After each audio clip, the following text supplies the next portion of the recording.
He summoned her to publicly shame her before his affluent guests. However, when she placed her hands on the piano, the room became utterly silent.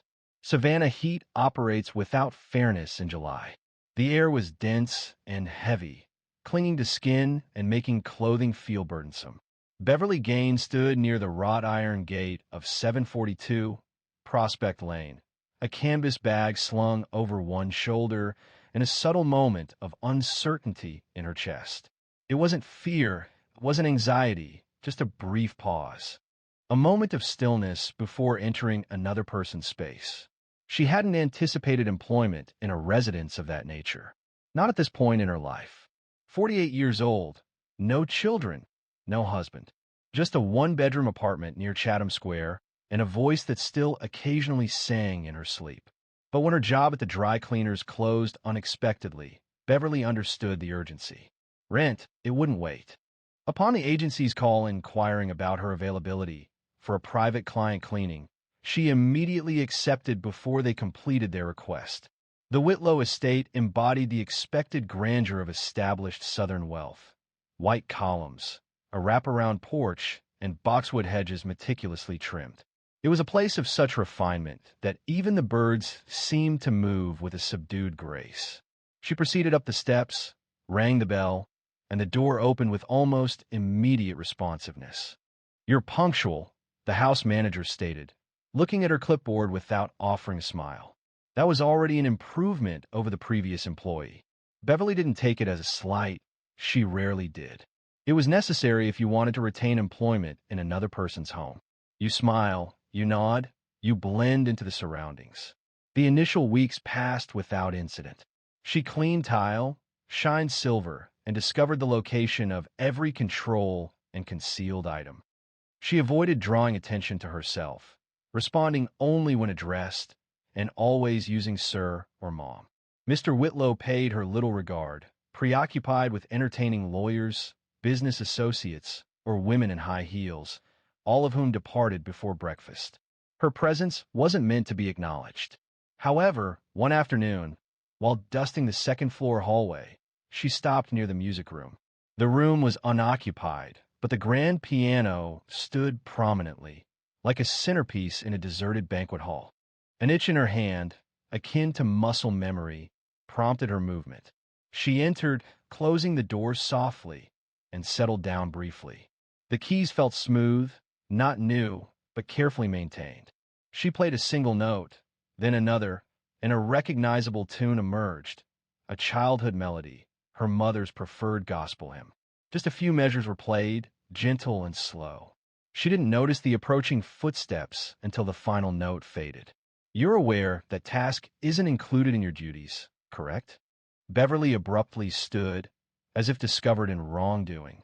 Mr. Whitlow rested against the doorframe, holding a wine glass and smiling knowingly. He was a man who rarely posed a question without already possessing the answer. "I'm sorry, sir, I didn't mean you play." He interjected. She glanced downward slightly. "When I was young." He tilted his head, as if she'd made a comical remark. Who would have thought? And then he departed. Beverly made no further reference to the incident, deciding she had likely tested her fortune.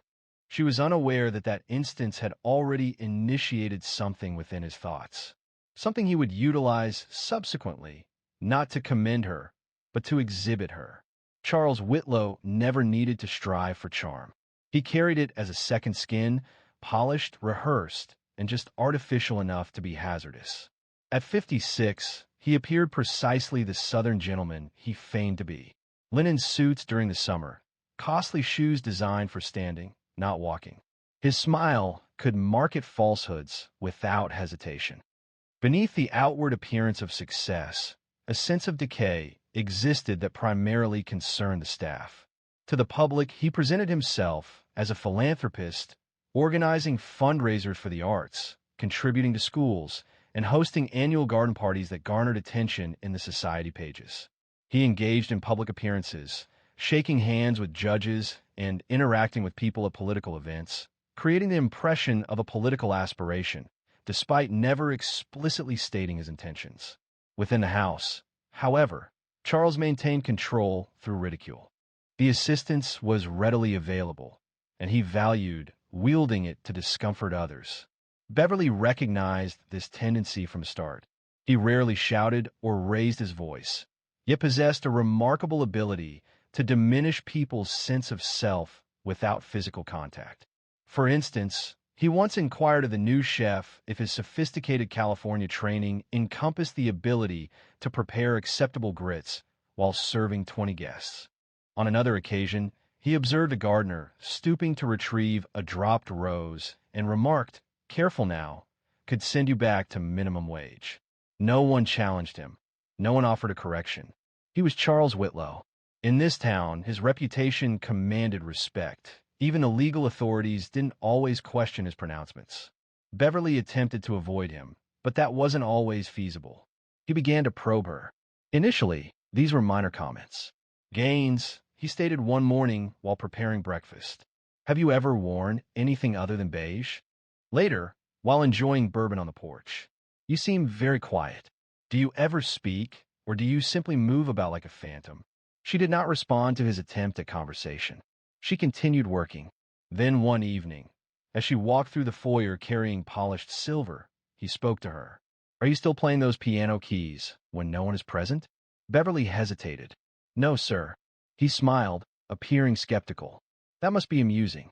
She departed, feeling constricted in her throat, but maintaining a steady composure.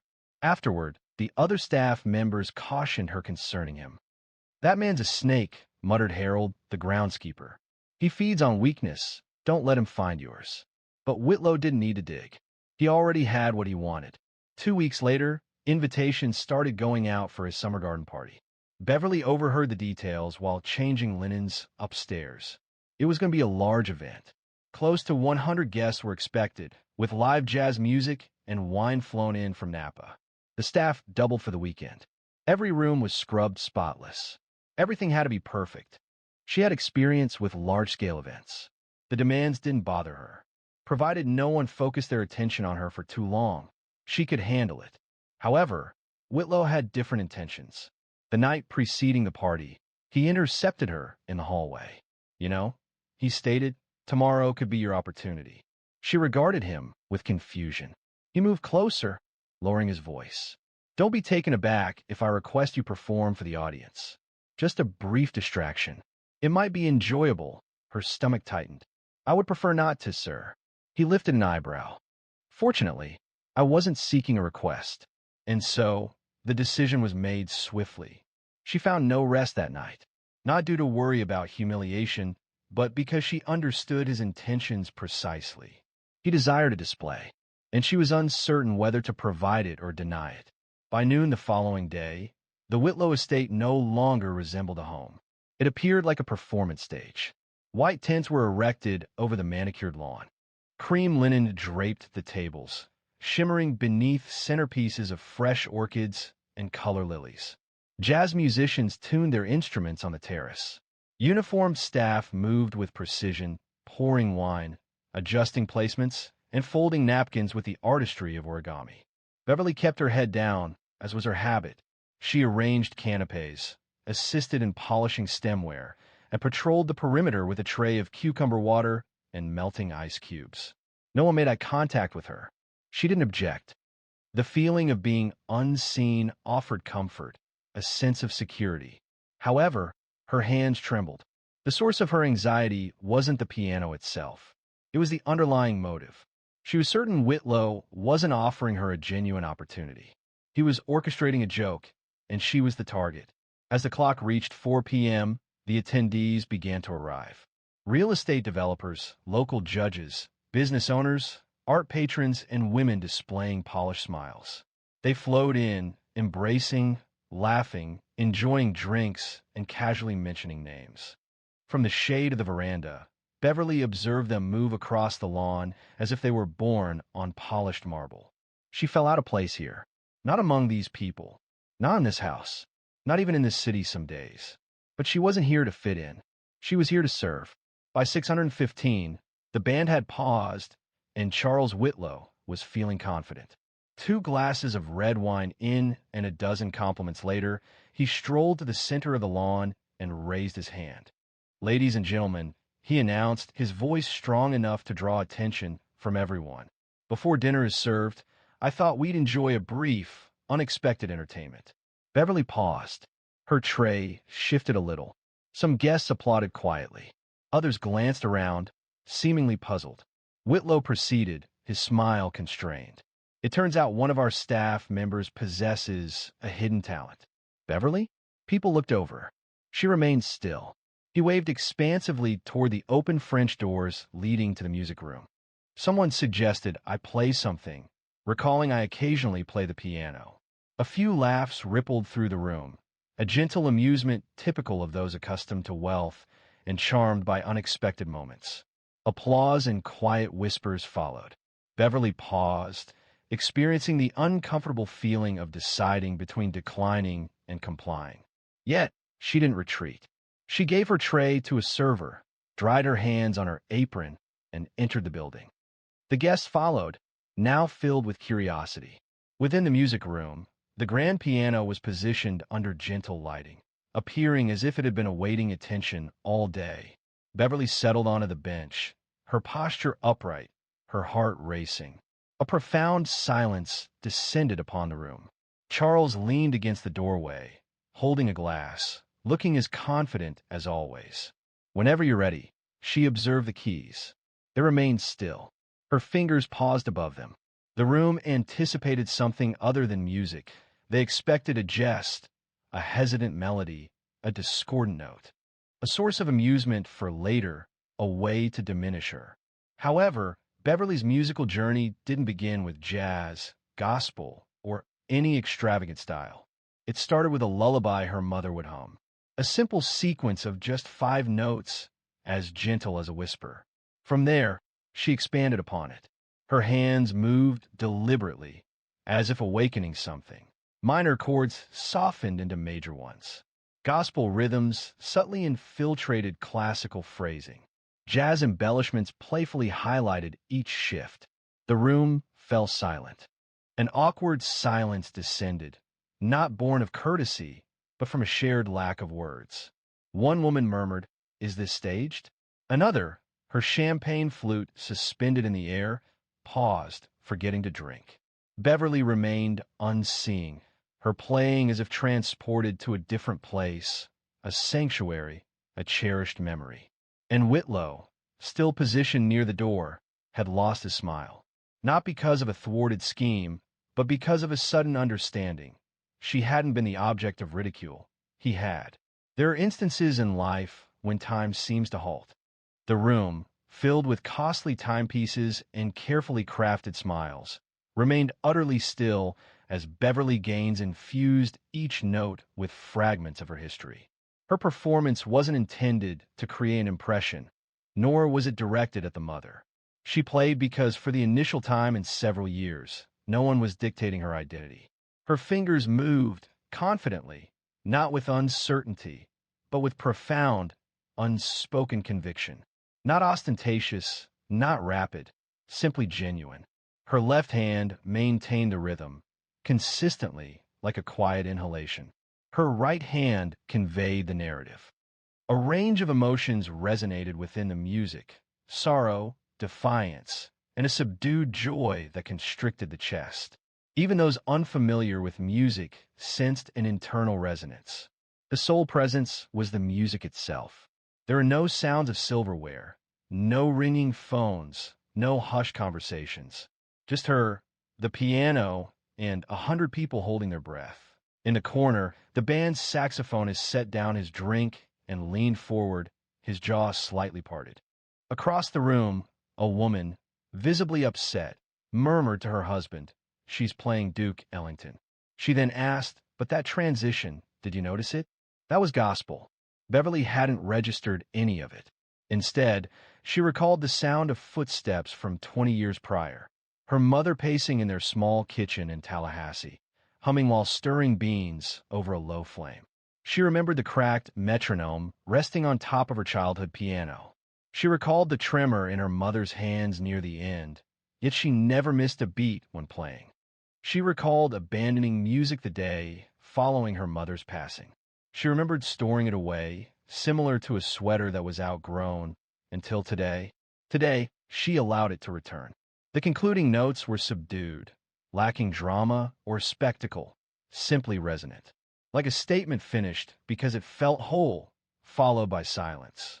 Not uncomfortable, not bewildered, but deeply respectful.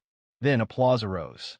It began with a single person, an elderly man positioned at the rear, clapping deliberately, his gaze unfocused. Subsequently, another joined in. Then, the entire room rose to their feet. It wasn't driven by a sense of courtesy, but by the involuntary movement of their limbs. Beverly rose from a bench. Her hands now shook, not due to anxiety, but due to a different sensation. A feeling she hadn't experienced in years, relief. For the first time, the room regarded her not as a servant, not as an extra, but as someone who'd offered them something genuine. Someone quietly asked, "Who is she?" Beverly made no reply. She merely moved away from the piano and offered a slight nod. She didn't look at anyone and walked toward the hallway. Someone blocked her path. It was Ava Renfield, a local arts patron known for curating talent across the South. She stepped forward, stunned. "That was remarkable. Do you play professionally?" "No, ma'am," Beverly replied, lowering her eyes. "Were you trained?" Beverly paused. "A long time ago," Ava said, blinking. "Well, wherever it was, they should have built a stage around you." Others gathered. One guest asked if she taught lessons. Another offered her a card. A woman, her voice full of genuine feeling, stated, "You made me feel something I haven't felt in years." Whitlow remained still, positioned close to the French doors, his smile absent. His gaze focused on Beverly, but it wasn't playful. It held something different. Could it be embarrassment? Possibly. Yet it appeared to be a pride he would never be able to acknowledge. Beverly didn't pause for his response.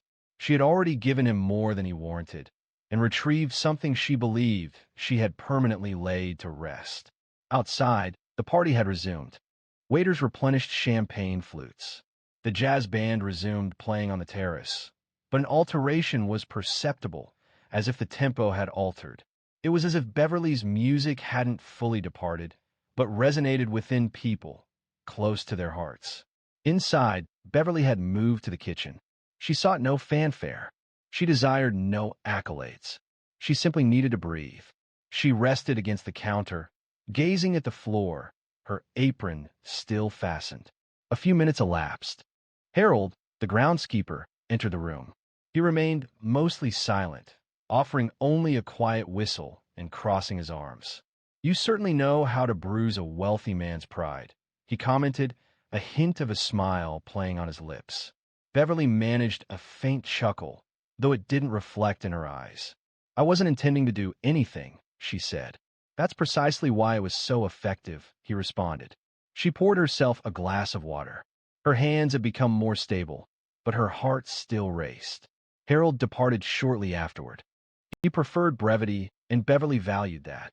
Shortly thereafter, Charles Whitlow entered the kitchen. She didn't acknowledge him with a turn of her head. She didn't need to. He placed his glass down with unnecessary force. "You certainly made an impact," he remarked. Beverly remained silent. "I envisioned a brief, amusing exchange," he continued. "I didn't anticipate it evolving into a performance." Still, she offered no reply. He rested against the counter next to her. "Do you know what people are discussing?" "I'm harboring a talent within my own home. It feels as though I'm a character in a television drama." She made contact with his eyes, a look of composure and clarity. "You didn't conceal me. You simply didn't observe." His jaw moved slightly, a single twitch. "You believe you humiliated me?"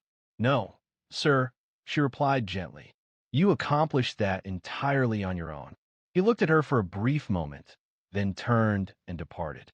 The subsequent day, telephone calls began. A representative from the Arts Council and a local music school inquired if she would contemplate offering a master class. A former producer received an invitation from a retired colleague for lunch. The experience felt dreamlike. People who had previously ignored her now regarded her differently.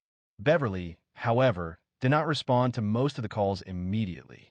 She completed her scheduled responsibilities for the week, as was her routine.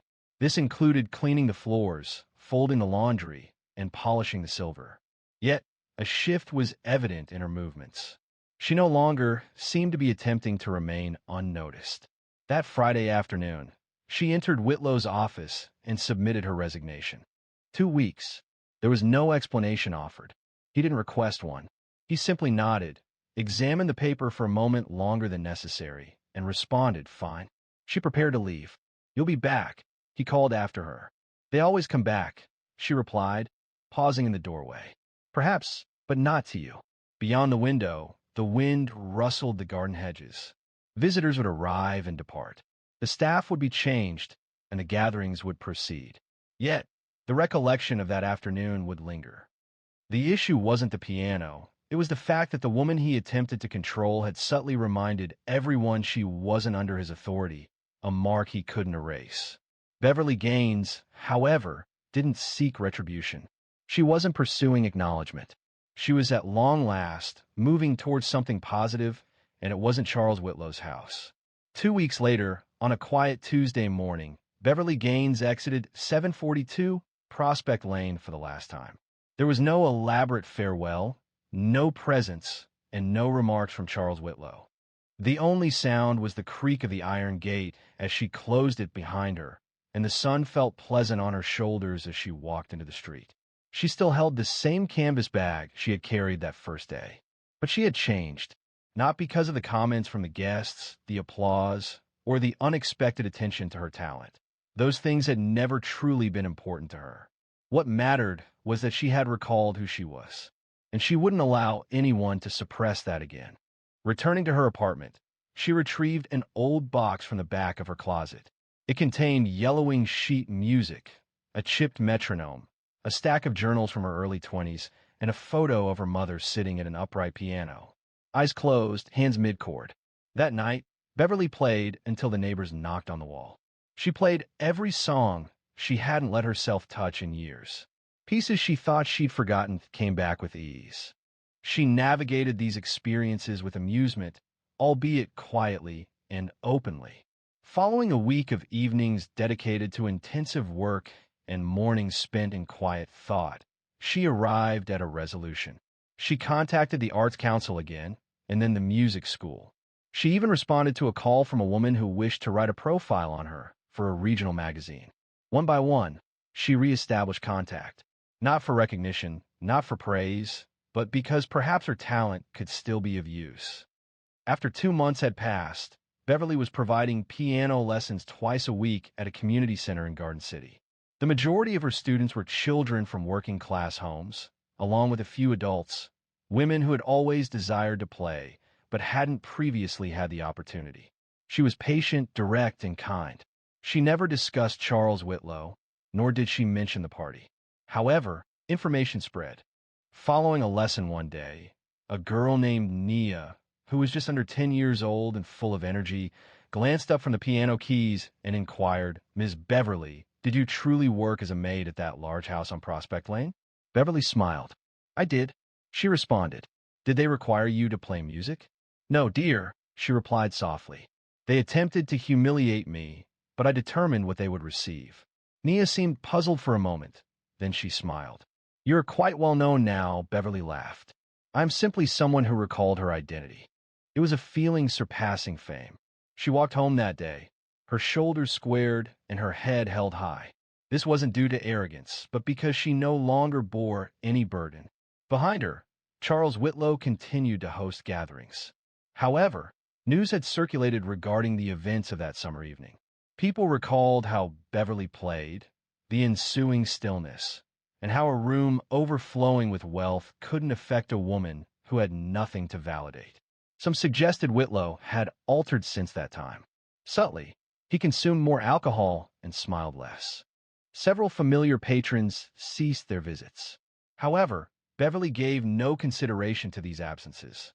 She had music to instruct, pupils to motivate, and a life that was now entirely her own. Few individuals receive an opportunity to reclaim aspects of themselves they had previously relinquished. But occasionally, if one remains silent for a sufficient duration, the world presents a chance to speak with emphasis. And Beverly utilized hers with poise. For influence isn't always embodied by the most prominent voice present. It can feel like an unexpected melody, leaving people questioning why they ever had reservations about you. If you've ever experienced being underestimated, overlooked, or told you possessed less potential than you truly do, recall Beverly Gaines. And when your opportunity arrives, embrace it as if it were destined for you. Remember to subscribe for further stories of this nature. The bank manager scrutinized her, questioned her statements, and denied her deposit. However, within minutes, a single declaration transformed the situation. She's my mother, and I own this bank. The automatic doors of Hillstone Federal Bank opened with a hiss, allowing the late morning sun and the deliberate steps of 73-year-old Gloria Hightower to enter. She moved with a cane, not due to necessity, but because she preferred the stability it provided. Her dark green dress was neatly pressed. Her silver hair was arranged in the familiar style she's kept for decades. She held her purse in one hand, the other holding a check bearing her name. Gloria was familiar with this location. She had banked here for almost 15 years. The same branch, the same routines. She typically came in during the week, shortly after breakfast with friends at Janine's diner. However, something fell amiss today. The woman at the front desk hardly looked up when Gloria entered. Not even a greeting. That was out of the ordinary. Gloria dismissed it as insignificant. Perhaps the staff was understaffed. It was possible the young woman hadn't been taught to acknowledge older customers. She proceeded to the counter and waited calmly behind a man wearing a baseball cap. After several minutes passed, and when it was her turn, the teller, a young woman, approximately early 20s, offered a hesitant glance over Gloria's shoulder, then murmured, "One moment, please." She then went into a back room. Gloria remained standing quietly, still holding her check, still smiling gently. Shortly afterward, a tall woman wearing a light gray blazer came forward. Her features were distinct. Her blonde hair was pulled straight back, and her eyes appeared analytical rather than observant. A name tag identified her as Leslie Ryland, branch manager. "May I assist you?" Leslie asked, crossing her arms. Gloria raised the check slightly and responded, "Yes, I need to deposit this into my savings account." Leslie did not take the check. Instead, she examined it, then looked back at Gloria. "Could I see your identification, please?" Gloria readily replied, retrieving it from her purse. She presented her driver's license and the check. It originated from a retirement account payout, a standard occurrence. Nothing appeared suspicious. Leslie scrutinized the identification for an extended period, an unusually long time. She then re-examined the check. Leslie then inquired, "How did you come into possession of this?" Gloria appeared surprised. "I'm sorry," she responded. Leslie clarified, waving the check. "This check is for a significant amount. We are obligated to verify it before processing. We have encountered similar situations previously." Gloria responded, tilting her head. "I have deposited checks like this here before. There had never been a problem before."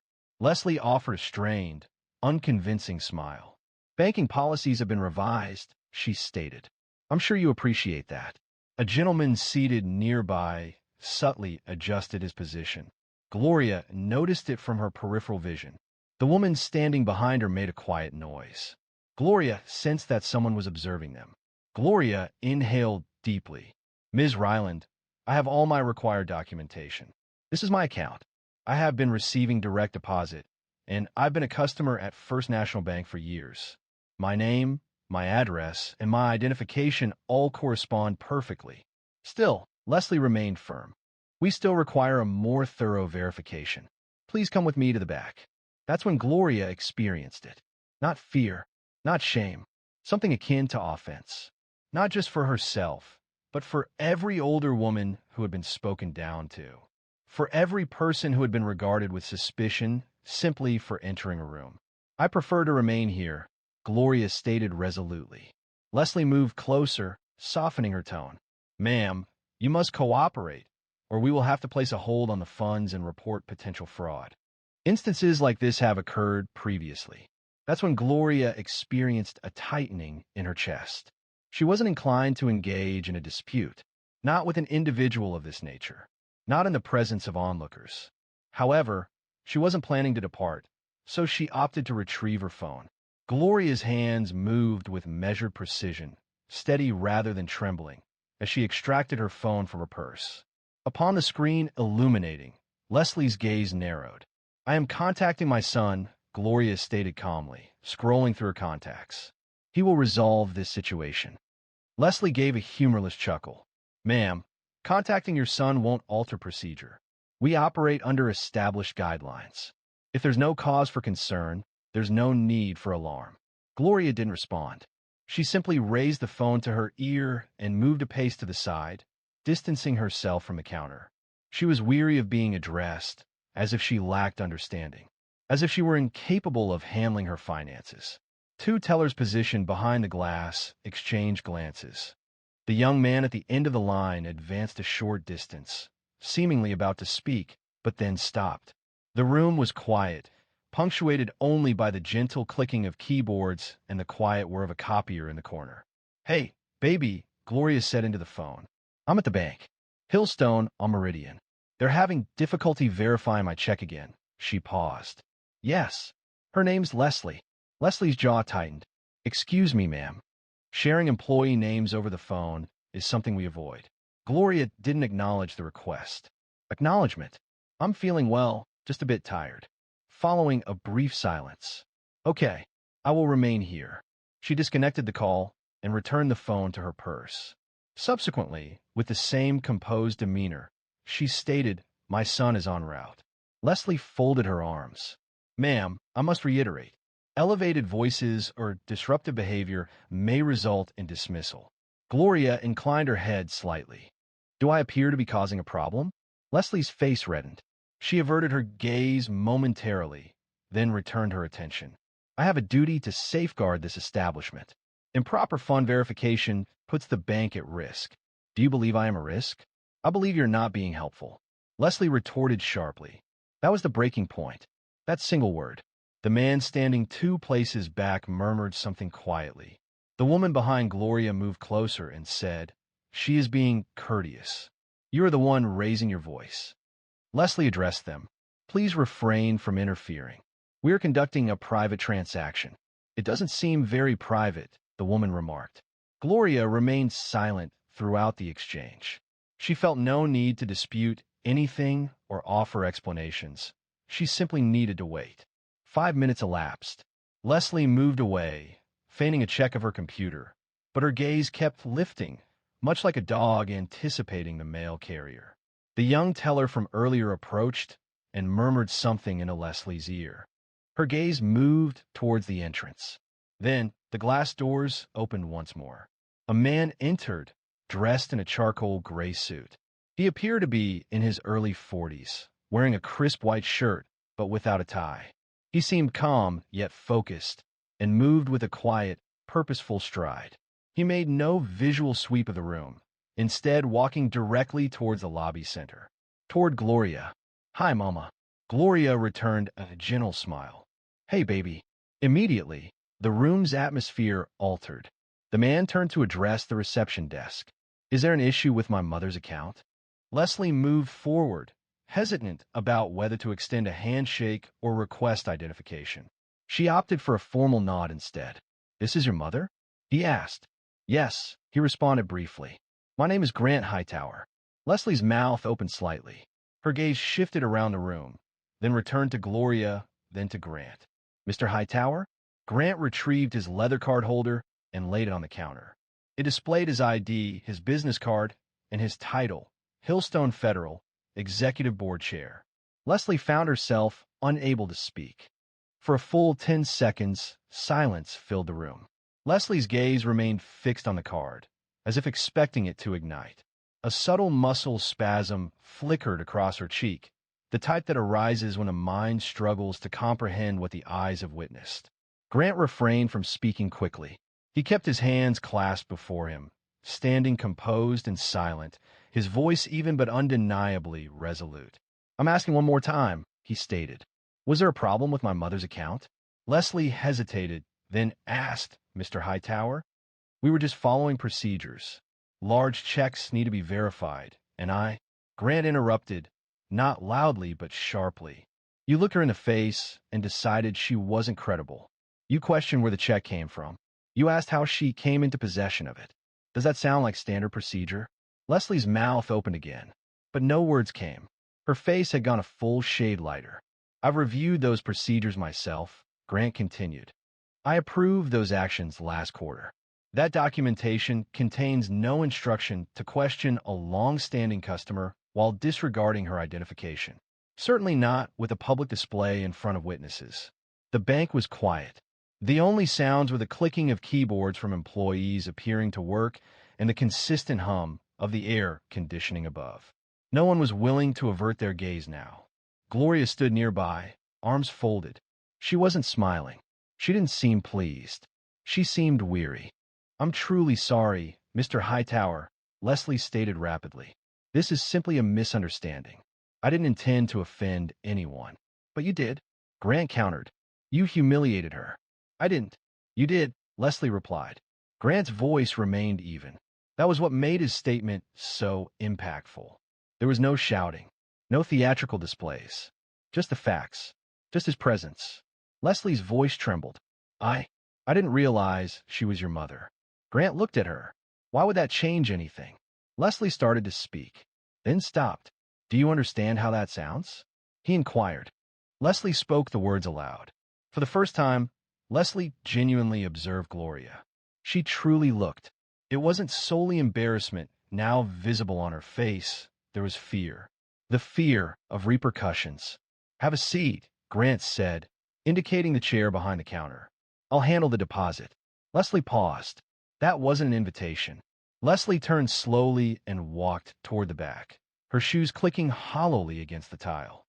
Grant approached the counter, took the check, glanced at it, and typed a few numbers into the system. The young teller observed with admiration.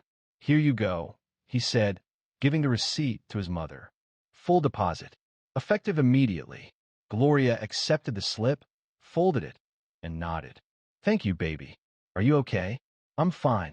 They paused, a mother and son in a peaceful setting. Then Gloria remarked, You didn't need to come all the way here. Grant gave her a look. Yes, I did. But you're busy. You have meetings. Aboard a run. He shrugged. You managed a household for 25 years with one income, for kids, and a Buick that barely started. I can spare a few minutes. She chuckled softly. You always were dramatic, he smiled. And you always were the calm one. But the moment wasn't over yet. Grant turned slowly, letting his eyes sweep the room. The customers remained present, some appearing to examine their phones, while others paused during transactions, attempting to blend into the background while still observing everything. The woman positioned behind Gloria retreated slightly, creating room for them. The man who had spoken previously offered Grant a discreet nod of acknowledgement. Grant made no direct comments to them, but he did not dismiss their presence. He understood they would retain this moment, each in every aspect, not only due to his identity, but also because of what they witnessed. A woman felt diminished until the reality arrived, formally dressed. Leslie's absence was brief. She returned with a senior associate, visibly anxious, restless, attempting a smile, but unable to manage it. The older man spoke quietly to Grant, extended an apology, then indicated the rear offices. But Grant remained still. She is well now, he stated, pointing to his mother. However, this is no longer a simple exchange. Mr. Hightower began, We absolutely recognize that, and we're taking it seriously. Ms. Ryland has been here less than a year. She's still adjusting to the... Stop, Grant interjected. Don't explain her behavior to me. That's not your job. That's hers. Leslie remained still, her hands clasped tightly in front of her. She appeared to be attempting to suppress tears, or perhaps prevent herself from speaking.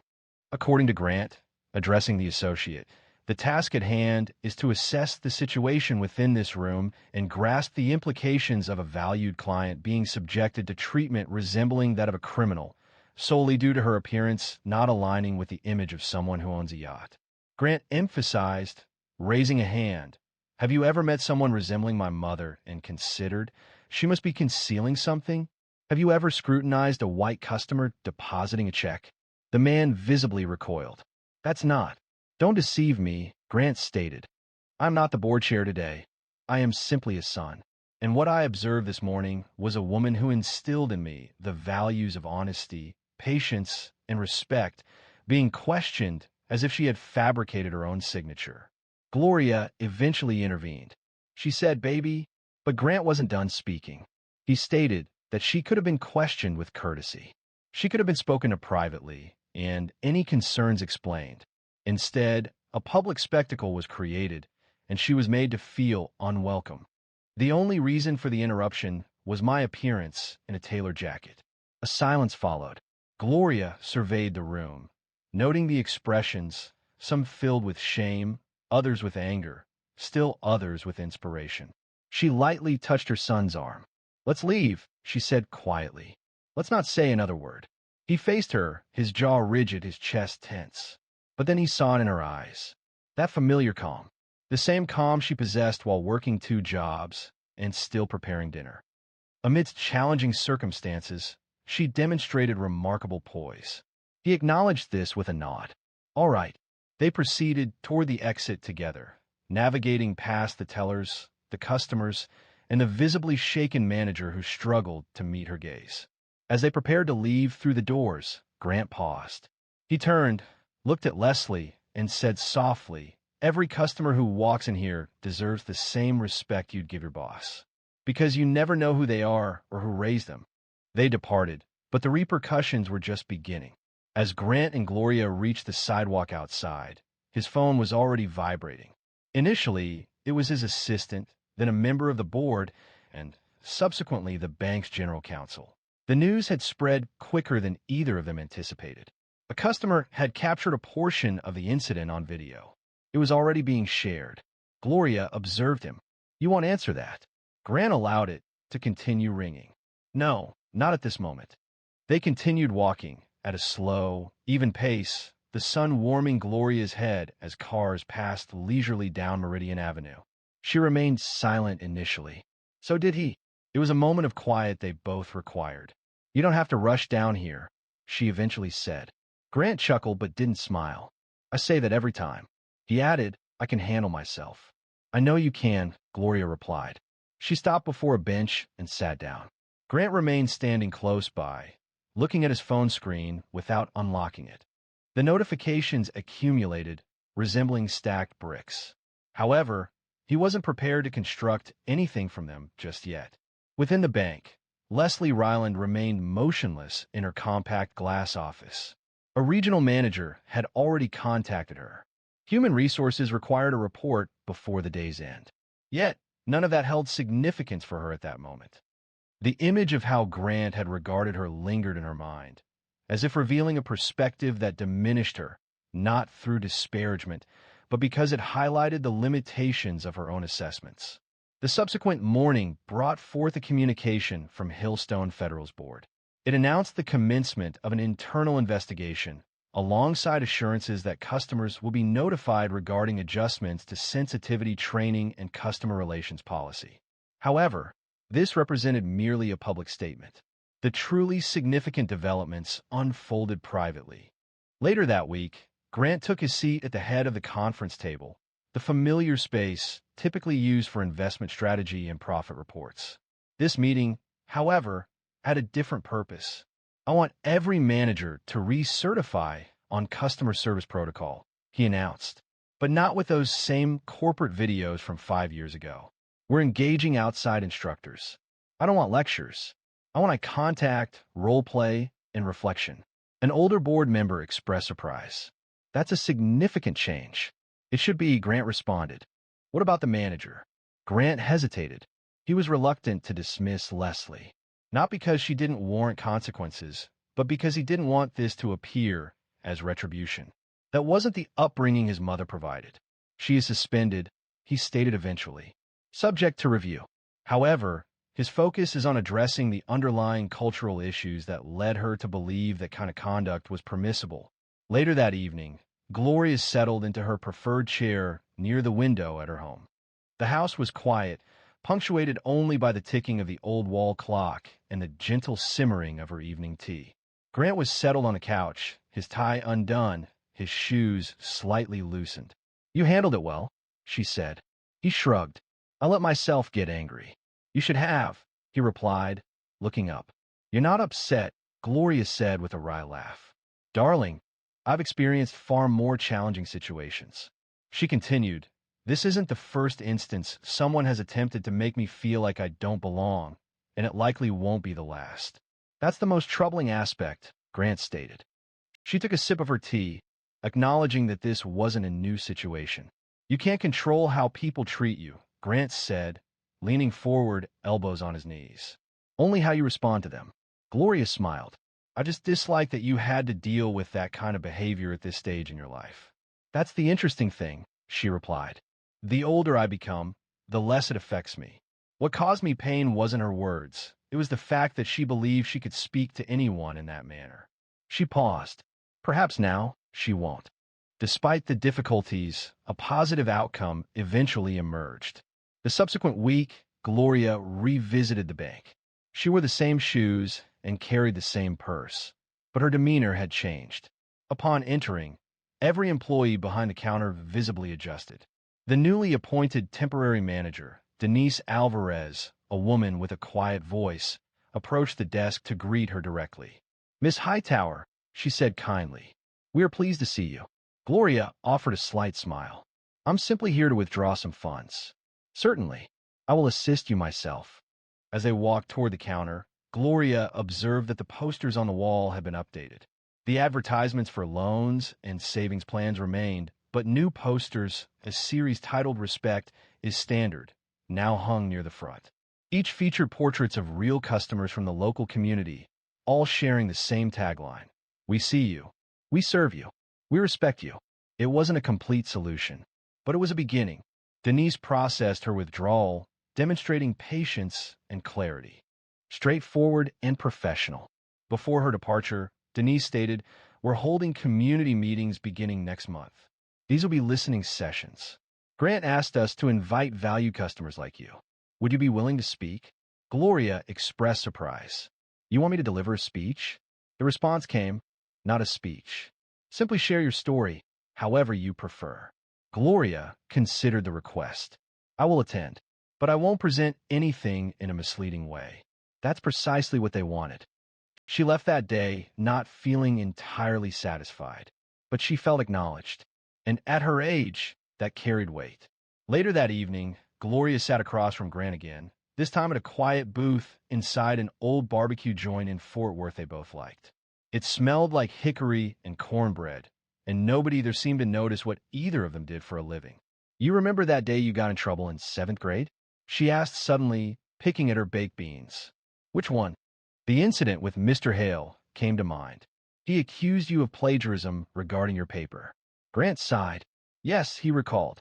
You returned home holding that paper, visibly upset. Tears streamed down your face as you insisted you hadn't cheated. And he believed you. Yet, he still made you rewrite the entire paper. He chuckled. You said that rewriting something sometimes demonstrates its originality. She affirmed exactly. Grant turned to her. "But that's what happened?" Gloria replied negatively. It seemed this occasion required assistance from another. He paused, allowing the statement to resonate. Then she added, "I didn't raise you to be rich, Grant. I raised you to be right." He glanced at her across the table, a palpable feeling just below the surface. "I know," he responded. "And sometimes," she continued, "doing the right thing means you forfeit ease. You enter spaces that aren't welcoming. You voice your thoughts when silence would be simpler. And you visit the bank even when it feels demeaning. No matter the circumstance, it impacts those who care." He blinked once, twice, then smiled. You really should speak at that meeting," she said. "Oh, I will," Gloria replied. "But I'm bringing my purse, my cane, and my full voice. No softening it this time." Grant laughed. "You never softened it. You just made it sound kind." She grinned, then picked up her napkin and dabbed the corner of her mouth. "Kind doesn't mean quiet." The situation didn't conclude there, as Gloria had further remarks. A community meeting took place 3 weeks later within a simple civic center located just off Lancaster Avenue. There were no special decorations, and no filming crews were present. Instead, attendees found folding chairs, a podium, and a hand-painted sign that read, Listening Circle, Hillstone Federal Bank. Upon Gloria's arrival, the room was already half full, comprising both bank staff and customers. The gathering included older folks, young professionals, small business owners, and a few individuals she didn't recognize, presumably there to observe or report. She wore a cobalt blue blouse that highlighted the silver in her hair. She avoided flashy jewelry, opting for her usual pearl earrings, the same pair she wore to her granddaughter's graduation. Upon her arrival, the conversation quieted. People turned and heads lifted. Grant was seated near the front, but remained seated. He understood his mother didn't require an escort. Not on this day. When it was Gloria's time to address the gathering, she didn't immediately move to the podium. Instead, she positioned herself just beside it, close enough to be easily heard, but maintaining enough distance to make eye contact with everyone present without unnecessary ceremony. The room fell silent. She cleared her throat. I'm Gloria Hightower. I'm a retired school nurse. I've resided here for more than 40 years, and I'm a client of Hillstone Federal for almost 15 years. There were some nods, some quiet acknowledgments. I am here today because I was asked to recount my experience. However, this extends beyond what occurred that morning at the bank. That portion is straightforward. I experienced disrespectful treatment. I was questioned regarding a check bearing my name. I was made to feel out of place. This wasn't due to anything I said, nor was it due to anything I did.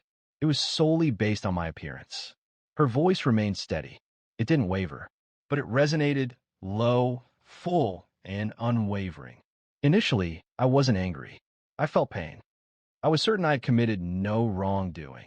Nevertheless, someone deemed me questionable. Someone decided my dignity could be compromised.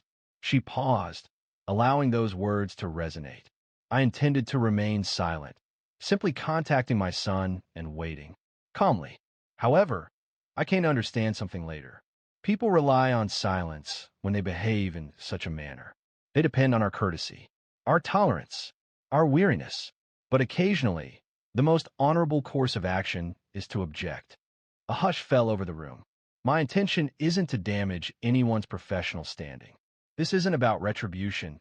It's about achieving change. Not for my benefit. I am 73 years old and possess a sufficient understanding of the world.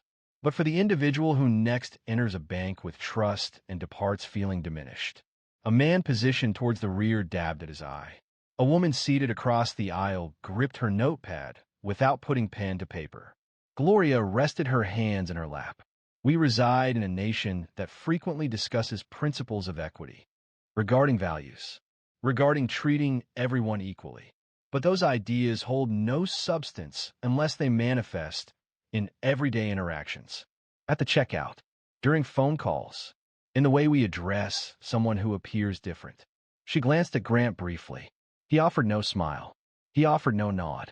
He simply observed her the way one observes a fire that warms and humbles simultaneously. Thank you for listening, she said, then stepped back without fanfare. The room did not erupt in applause. It did not require it. A few hands clapped gently. A few heads bowed. But what lingered was heavier than noise. It was reflection. After the meeting, people lined up, not for handshakes or photos, but to talk, to share. One woman said she'd experienced the same thing at a different branch. A young man said it reminded him of the way his grandmother used to be followed around stores. And the bank staff, well, most of them just said thank you, with eyes that conveyed more than their words. That night, while Gloria sat in her kitchen with tea in hand, Grant texted her, "You were incredible." She responded slowly, "They'll remember that." She continued, "I didn't do it to be remembered. I did it so they remember each other." Denied entry to a luxury restaurant due to appearing out of place. The following day, a black SUV arrived, and no one anticipated who emerged. Charlotte's son was exhibiting his characteristic behavior in early spring, brilliant, somewhat showy, reflecting off every glass building downtown. Ideal weather for finalizing a deal. Cassandra Belton had recently concluded a walkthrough of a young couple's first home, a small three-bedroom with creaky floors and considerable potential. She found them appealing, these newlyweds, diligent individuals who still embrace the idea of constructing things from the foundations. She recognized aspects of herself within them. At 52, Cassandra had accomplished precisely that, establishing something from nothing. Without inherited wealth, she took no easy routes. Instead, she relied on time, perseverance, and a determination to continue. She wasn't ostentatious. Such displays weren't necessary for her. Her self-assurance manifested in her demeanor, in how she occupied silence in a room without needing to assert control. Following the showing, she drove 5 minutes to Le Mistral, a high-end restaurant on Tryon Street. She hadn't intended to dine there. It simply occurred to her as she stopped at the last traffic light. Indulge yourself, Cass, you deserve it. She parked her Lexus, glanced at her phone, and exited the vehicle. She wore no blazer, only a crisp white tee tucked into tailored dark jeans and gray suede flats. Her hair was pulled back in a low bun, and she wore no makeup aside from gloss. The ensemble presented a polished and sophisticated aesthetic, suitable for both a casual cafe and a formal boardroom setting. The hostess provided a brief assessment, offered a rehearsed smile, and escorted her to a table for two situated by the window. The lunchtime rush hadn't begun. Cassandra reviewed the menu, already anticipating the grilled salmon with couscous. However, even before her water was served, he arrived. He seemed to be around 38 years old, with a strong jawline and slick-back hair and an excessive amount of cologne. His expression featured a smile that seemed to mask something deeper. "Ma'am," he said, approaching her table as if he'd practiced, "I'm afraid we have a dress code here." Cassandra looked up slowly. "Excuse me? The restaurant requires a particular standard. Our guests generally appreciate a more refined appearance." She blinked. "I'm wearing clean clothes, I smell like spring, and I just closed a $500,000 sale 2 blocks from here. I'd say I'm pretty refined." A pause. His smile became less relaxed. "We've received complaints." She tilted her head. Whose concerns were these? He looked toward the front desk, then back to her. "I'm going to have to ask you to leave." There was no disturbance. Cassandra didn't raise her voice. She didn't weep. She posed a single question. Calmly, steadily. "Is it my clothes? Or is it my skin?" He didn't respond. Instead, he indicated toward security. A young man, clearly feeling awkward, approached and in a hushed tone requested that she collect her belongings. She rose, retrieved her purse, and exited. A heavy silence followed her every movement. Outside, she settled into her car, closed the door, and stared straight ahead for a significant period. She made no calls and created no videos. However, someone else did. A woman, seated in a corner booth near the bar, had observed the entire incident, recorded it, and uploaded it online, tagging the restaurant and local news outlets, along with numerous other accounts. By sundown, the video had accumulated 230,000 views. By midnight, it reached 2.3 million. Cassandra's phone began to receive numerous notifications. Her assistant, her nephew, clients, even someone from the Charlotte Observer had tried to reach her. But she didn't answer, because Cassandra wasn't going to react. She was going to respond. And those are two very different things. By the time the sun rose over Charlotte the next morning, Le Mistral had a problem. Not a small, quiet problem they could handle with a quick direct message or a vague apology. No, this was national. This was loud. The situation escalated to the point where legal counsel and public relations professionals were joining early morning Zoom meetings, even before their coffee was finished. The video itself was brief, just 37 seconds in length. It began with a composed black woman seated near a window, looking down at her menu. The restaurant appeared almost deserted. A quiet clinking of silverware could be heard in the background, along with the gentle sound of soft jazz. Then, he appeared, the manager. He approached as if offering a beverage, but his body language was inappropriate. His voice was understated and excessively courteous. There was a strange formality, the kind people adopt when they feel they've made a mistake but still want to maintain composure. The viewer didn't hear everything that was said, but they understood enough. Phrases like "we have a dress code" and "concern skew to leave" were audible. The camera subtly shifted, revealing Cassandra rising. She remained silent, simply gathering her purse. Then a single quiet sentence hung in the air. "Is it my clothes? Or is it my skin?" That was the pivotal moment. The entire comment section paused, replaying the scene and watching it again. That statement resonated unexpectedly with audiences. It wasn't delivered with raised voices. It wasn't a formal address, simply a question. Yet it had a powerful impact. Initially, Twitter reacted strongly. Subsequently, TikTok followed suit. Facebook then saw a wave of lengthy posts from individuals who had similar experiences. Gradually, people began investigating. Who was this woman? Why hadn't she previously spoken out? It emerged that Cassandra Belton wasn't just an ordinary customer. People started linking pieces of information together. She consistently ranked among the leading Black real estate brokers in Mecklenburg County. Last year, she was highlighted in Charlotte Real Estate Weekly. A quiet professional, she maintained a record free of controversy and sensationalism, building a career on consistent success and a reputation for ethical conduct. Several former clients shared their experiences. One recounted how she assisted her mother in purchasing a first home following the loss of her father. Another shared that she hadn't been charged the full commission, with the broker stating her desire to provide support. A third client also wrote, "Ms. Belton assisted me in resolving a difficult mortgage situation. She was invaluable. I consider her a remarkable person." Cassandra remained silent. Media representatives were stationed outside her office close to South Park. Her assistant denied them access. Respectfully but assertively, she stated that she was not prepared to release a statement. Lumistral, however, issued several public statements. Initially, they released a routine message. "We are cognizant of an occurrence involving a patron and are assessing the issue internally." This statement was met with derision online. What happened? The video was clear. The woman didn't yell. She didn't make a scene. She didn't even finish her appetizer.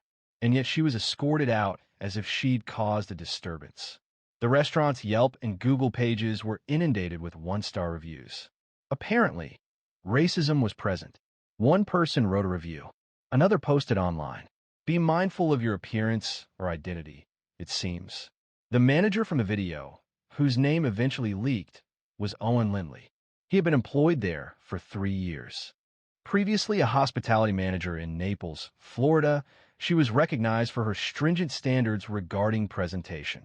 An anonymous former employee of Lumistral detailed an incident last year, alleging she subjected a Black couple to scrutiny, citing their shoes, Ferragamo, as a point of complaint.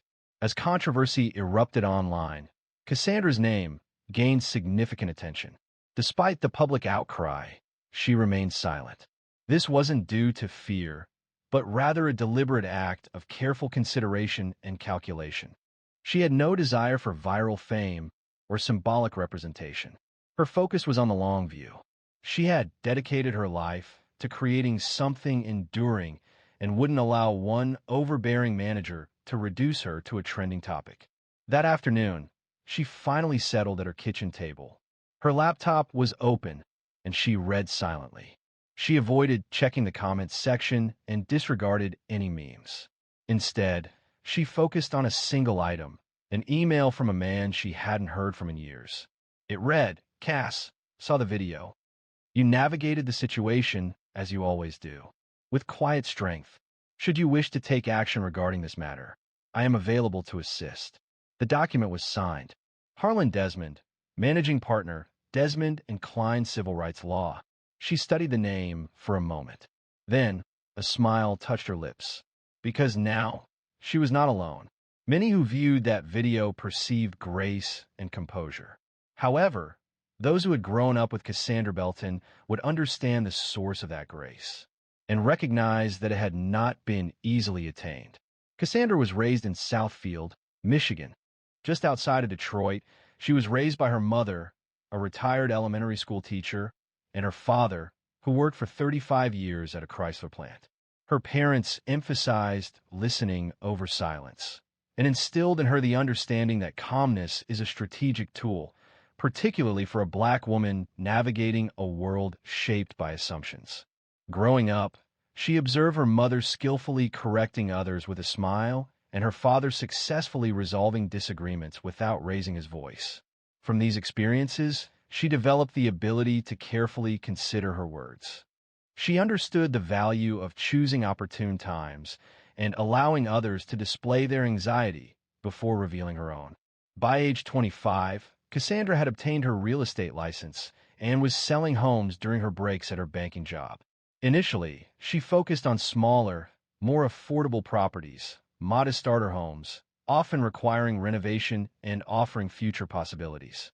People developed trust in her. She avoided exaggeration and never made misleading claims. Instead, she communicated honestly in a composed manner and consistently maintained her presence. Among her early clients was a recently divorced woman, trying to buy her first home on a single income. Cassandra remembered her vividly because the woman broke down, crying in her office after closing. "You were the first person who didn't treat me like a mistake," she said. Those moments stuck with her more than the commission checks ever did. So by the time she sat at her kitchen table in Charlotte, reading Harlan Desmond's email, Cassandra wasn't thinking about revenge. She considered how many individuals wouldn't have responded to the restaurant manager's demeanor as she did, and how many wouldn't have had the advantage of a stranger documenting the incident. Harlan was more than a lawyer. They had been classmates at Michigan State. He had been outspoken then, full of passion and protest signs. She was more reserved, more deliberate, but they held mutual respect for one another. And despite drifting apart over the years, she had continued to follow his career. Civil rights cases in Oakland, police discrimination suits in Tallahassee. He didn't employ a flamboyant courtroom style, but he was remarkably astute. She selected the reply button. Her message was concise. "Let's talk. Tomorrow." The following morning, they convened at a tranquil cafe in Dilworth. Cassandra wore the same white tee and jeans as she did at Le Mistral, as if she was conveying a message, but one only a select few would understand. Harlan was already present, black coffee in hand, eyes surveying the room. He rose as she entered. He made no comment about the video or the headlines. Instead, he gestured towards the seat opposite him. "So," he began, "tell me what you want." She paused briefly before responding, "I want change, but I want it to affect them negatively." He acknowledged her with a nod. "Financial, legal, reputational, everything," she confirmed. He smiled, but it wasn't arrogant. Then she suggested, "Let's start with the company that owns the building. If they're leasing to Le Mistral, they're responsible for what occurs on that property." Cassandra moved closer. "Let me investigate the manager," he stated.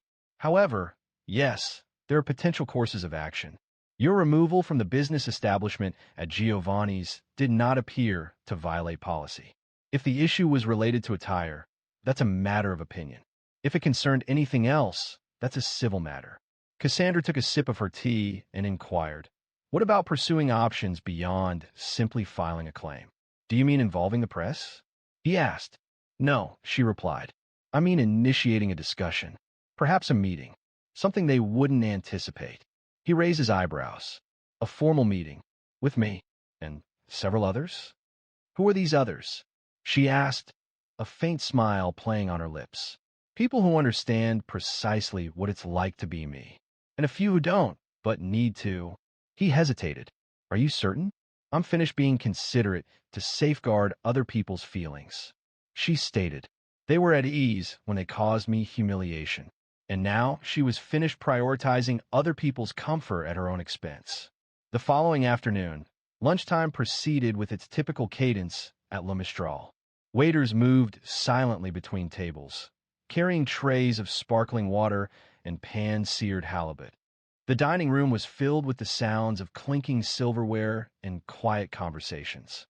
Owen Lindley, the manager, stood behind the host's stand, his posture rigid, his eyes scanning every corner as if anticipating something, though he couldn't say what. Then a black Cadillac Escalade arrived in front of the restaurant, its windows darkly tinted, reflecting the sidewalk. Initially, no one noticed. This was a place accustomed to seeing high-end cars coming and going. However, the valet paused.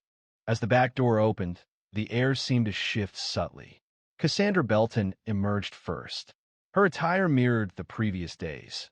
White tee, jeans, and suede flats. However, she now wore a long beige trench coat over her clothing.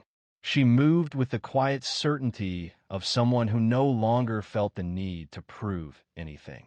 Following her, 3 more people exited the vehicle. Harlan Desmond, holding a briefcase. A woman in her 60s with thick silver braids and a serious expression. Dr. Renee Darnell, sociology professor and longtime advocate for racial equity in public spaces, was also present. And last, Andre Weiss, regional director for a high-profile real estate investment group, arrived, sharply dressed in navy slacks and a linen shirt. He had no interest in speaking to the press. His firm owned the building Le Mistral rented. Inside, Owen observed the scene from behind the glass doors, his face paling. He turned to his assistant manager and quietly mentioned needing to make a call. However, the opportunity had passed.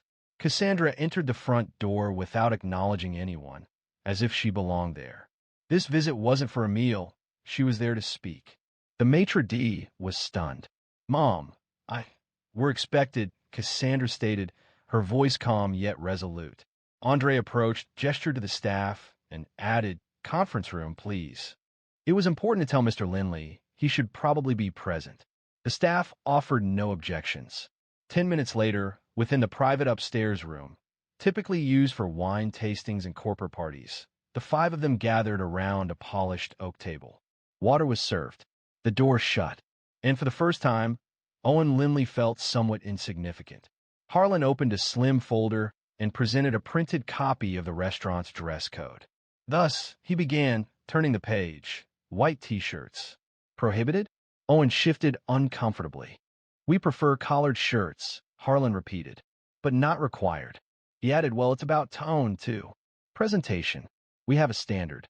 Harlan nodded toward Cassandra, stating, "Your client is a well-known businesswoman in this community." He continued, "No signs of intoxication. No disruptive behavior." She sat down, quietly reviewed the menu, and was removed. Owen shifted in his seat.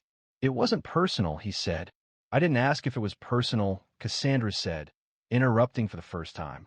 "I repeatedly questioned myself, wondering if I had entered the space with a different complexion. Would you have reacted identically?" A profound silence followed. Andre moved closer. "We are not simply engaged in a conversation. This constitutes a breach of the lease agreement. This restaurant functions with a non-discrimination clause stipulated within our leasing terms. You may be the manager, Mr. Lindley, but I represent the organization that owns this building, and we're evaluating your standing." Owen's mouth opened, but he remained silent.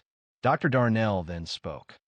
"The incident wasn't isolated. It highlighted the danger of misinterpreting quietude as vulnerability. You anticipated her absence, believing the matter would disappear. However, she didn't require loud pronouncements to be acknowledged. She simply needed to remain present long enough for others to observe you." Owen attempted to dismiss. "Look, if she desires an apology, I don't want your apology," Cassandra stated. "I want accountability, and a change in how people are treated here. Not just me. To all present." The interaction proceeded calmly, without raised voices or legal warnings. 5 individuals were fully aware of their actions, and one man abruptly understood he no longer held authority.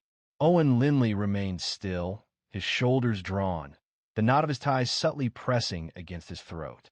He was accustomed to being in command. Generally, his voice commanded respect, appearing resolute and conclusive.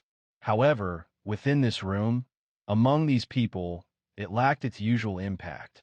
It simply wasn't the same. Harlan Esmond relaxed in his chair, allowing a pause to linger. Next, he put 2 sheets of paper onto the table. Page 1, he stated, is a compilation of grievances submitted by former employees and visitors at this location during the last 18 months. Numerous entries concern dress code regulations. One specifically names you, Mr. Lindley. Owen did not take the papers. Harlan continued, pushing the second sheet across the table. This is a draft of a formal letter that could be submitted to your building's management and shared with local media. It explains how bias, whether intentional or unintentional, has been a recurring issue, not an isolated incident. Yes, Owen began. We don't expect you to apologize, Cassandra added, her voice calm. This isn't about revenge. It's about correcting a problem. Consider this an opportunity for positive change rather than a criticism. Dr. Darnell then addressed the group. We reside in a city striving to be perceived as progressive, inclusive, and globally aware. However, incidents such as this reveal underlying realities. The important aspect isn't the initial error, but the actions taken afterward. Andre Weiss, who had remained largely silent until this point, finally moved closer. The board responsible for this property will convene next week. We will be reviewing your lease. Cassandra's situation might be the one captured on video, but we will be looking at the wider context. This includes staff turnover, guest feedback, and Owen's voice faltered slightly when he finally asked, What do you want?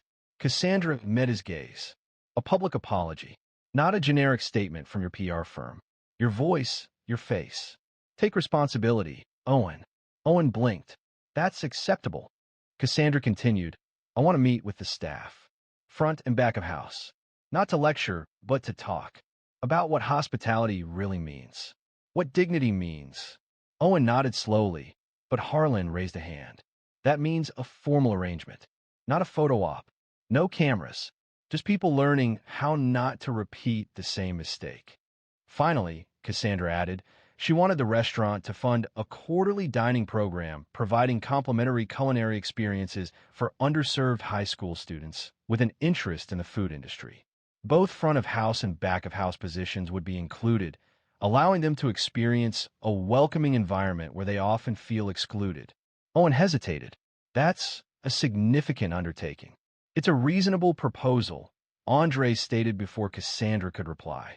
To be direct, if I had sole decision-making power, I would suggest ending the lease completely. I viewed this as a gesture of goodwill. The atmosphere changed noticeably, not due to any increase in physical weight, but because Owen finally grasped the magnitude of the situation. This wasn't centered on him personally, it concerned what he symbolized. And what Cassandra was undertaking was more than just a reaction. It was a fundamental change. He cleared his throat, then stated, Okay, I will proceed. No, Cassandra responded, her tone measured. You will initiate it. The distinction is significant. The assembly rose deliberately. Documents were gathered. The water glasses seemed half empty. The room felt strangely calm, but not empty. Something had occurred here, something shifted. As they left the conference room, a young waitress caught Cassandra's eye. She appeared to be no older than 23. The waitress remained silent, offering only a small nod of acknowledgement. It wasn't a gesture of pity, but respect. Cassandra returned a smile, just enough to signal that she recognized her presence. While the main dining room downstairs continued serving truffle risotto and wine, a change was already underway, whether the restaurant was aware or not. The restaurant's apology video was released the next morning. It was brief, lasting just under 2 minutes. The video was filmed inside Le Mistral's main dining room, with the bar visible in the background. Owen Lindley appeared standing in front of a small round table, his shoulders square, but his face visibly strained. The video utilized no dramatic lighting and avoided flashy editing. A man appeared, looking as if he hadn't rested properly in days. My name is Owen Lindley, he began, and I want to speak directly to Ms. Cassandra Belton, and to anyone who saw the video of our interaction. He spoke without a prepared text. This was evident. His delivery was occasionally halting, but these imperfections only served to strengthen his words. He confessed the truth, that he had formed a judgment based on appearance, that he responded emotionally rather than thoughtfully, that he permitted personal prejudice to supersede policy and professionalism. Then he made the unexpected declaration. I didn't perceive her. Truly, and that's the crux of the matter. The internet erupted almost instantly. Concerns arose. Was the apology sincere? Was it too delayed? A deliberate tactic? However, The most impactful element for many viewers wasn't Owen. It was Cassandra, who published a written statement 1 hour later. The statement was brief, consisting of just 4 paragraphs on her business website. There were no hashtags.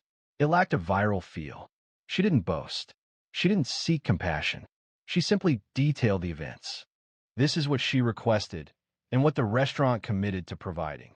She specifically highlighted the new program for aspiring culinary students at Willow Creek Culinary Institute.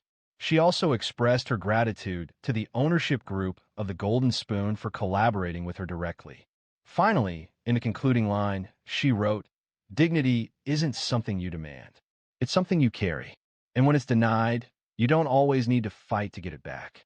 Sometimes you just need to stand still long enough for people to see it was always there."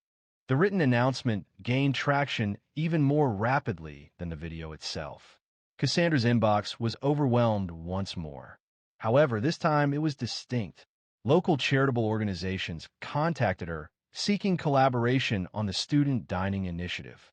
A restaurant group in Seattle inquired if she would address their leadership team. Even the mayor's office conveyed a discreet message, acknowledging her actions. However, not all reactions were positive. Some individuals asserted that she was exploiting the situation, either by attributing racial undertones or capitalizing on the opportunity. A commentator on a local news segment accused her of attempting to dismiss a dedicated manager. Cassandra did not respond to these accusations. Instead, she prioritized the students. The initial event occurred just 3 weeks afterward. 15 high school juniors and seniors from West Charlotte and Harding University High arrived at La Mistral after hours, accompanied by their culinary arts teachers.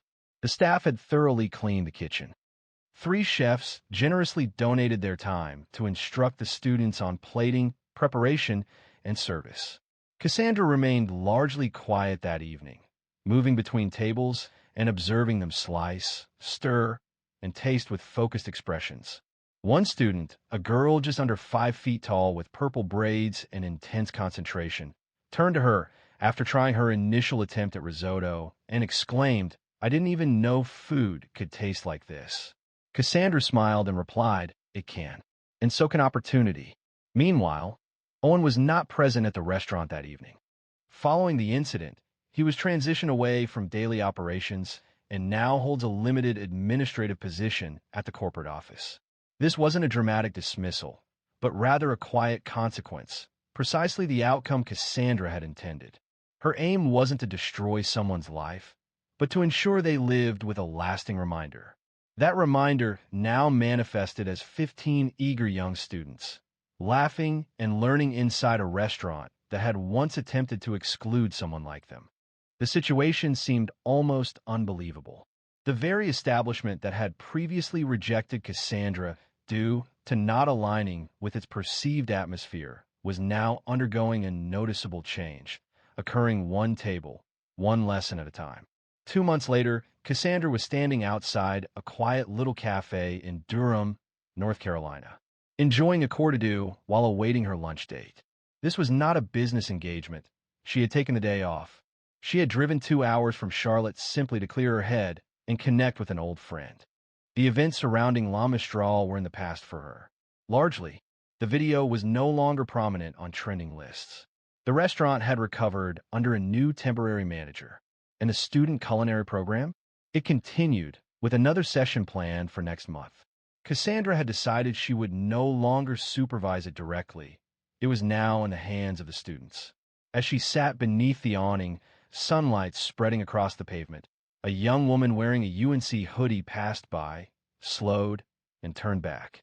"Excuse me, are you Cassandra Belton?" Cassandra looked up. She nodded once. The girl offered a wide smile. "I saw your video, the one involving the restaurant. I simply wanted to express my gratitude. You presented things authentically, like a mature woman would." Cassandra laughed quietly. "That's a way to describe it. No, truly. You conveyed your message without creating unnecessary drama. My aunt speaks of you as if you were Michelle Obama's older relative." They both chuckled. The girl waved goodbye, maintaining her smile. Cassandra didn't require external approval. That moment held significance, not due to vanity, but because it indicated that the appropriate individuals were observing. The next generation was noting how matters were being addressed. Subsequently, that afternoon, she entered a small bistro located across the street for lunch. The host, a man in his 20s with a nose ring and slightly frayed cuffs on his sleeves, looked up and offered her a sincere smile. "Welcome," he said. "Are you dining alone or expecting someone?" "Alone," she replied. A window seat was acceptable, ideal even. He took a menu and guided her to a booth where sunlight streamed across the table. He didn't pause. He didn't scrutinize her attire. Her outfit consisted of a simple linen shirt and cream-colored slacks. As he went to fetch her water, Cassandra surveyed the restaurant. A couple murmured quietly near the back. Two women enjoyed a dessert together. A man on his laptop typed rapidly, as if the world was about to end. It was normal, ordinary, beautiful in its simplicity. She recalled that day at Le Mistral, the shift in Owen Lindley's expression, the subtle encouragement she received, the critical commentary as well, the burden of being thrust into a pivotal moment when all she desired was lunch. She held no regrets, because that moment had shown her and reminded others that silence isn't the lack of strength. Sometimes it's the most profound kind of strength, the kind that listens, that waits, that observes, anticipating the opportune moment to act. And when it acts, it seeks no authorization. She retrieved her phone and launched her notes application. A sentence appeared at the top of a fresh page. "Don't waste your voice on noise. Save it for the echo." She remembered hearing that from her mother years ago. It wasn't about remaining silent. It was about being thoughtful. Be precise. Utilize your presence like a scalpel, not a hammer. As the waiter returned with her water and a polite, "Take your time," Cassandra smiled. She didn't need to assert herself today. She didn't need to demonstrate anything. She had already accomplished that. And in doing so, she left a lasting impact, not only on a restaurant, but on everyone who witnessed her maintain her composure without aggression, who observed the power of choosing dignity over conflict and still achieving success. That was the core understanding. Change doesn't always require a loud voice. It requires remaining steadfast until others understand the significance of silence. If this story resonated with you, please share it. Discuss it with others. If you haven't already, please subscribe. More stories like this, the quiet ones that speak loudest, are forthcoming.